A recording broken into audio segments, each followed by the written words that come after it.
श्रीमद् भगवत गीता के 12वें अध्याय का महत्व। श्री नारायण जी बोले, हे लक्ष्मी, अब तू 12वें अध्याय का महत्व सुन।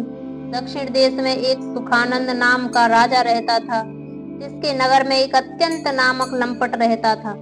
वह मणिका से उसकी प्रीत थी। वह दोनों एक देवी के मंदिर में जाकर मदिरा पान किया करें, मांस खाएं, भोग भोगें, और जो कोई पूछे तुम यहाँ क्या करते हो, कहे हम यहाँ रहकर देवी की सेवा करते हैं, ऐसे झूठ देवे। उसी मंदिर में एक ब्राह्मण देवी की सेवा करता था।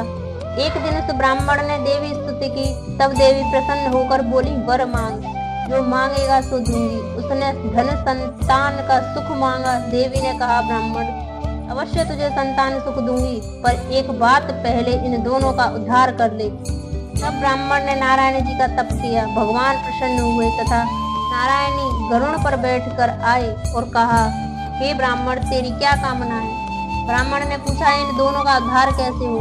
श्री नारायण जी बोले, हे विप्र, गीता के 12वें अध्याय का पाठ सुनाओ तो उन दोनों का उद्धार हो जाए। तब उस विप्र ने भगवान की स्तुति कर धन्यवाद किया। फिर विप्र ने उनका गड़का और लंपट को बैठकर गीता के 12वें अध्याय का पाठ सुनाया। सुनते ही उन दोनों की देह छूटी और देव देही पाकर बैकुंठ को गए। यह देखकर देवी प्रसन्न हुई और विप्र से कहा, हे पंडित, आज से मेरा नाम वैष्णव देवी हुआ। इस पाठ को सुनकर ऐसे अकर्मी तर गए हैं, उस नगर का राज्य तुझको दिया। इतना कहकर देवी अंतर ध्यान हो गई और विप्र घर को चला गया।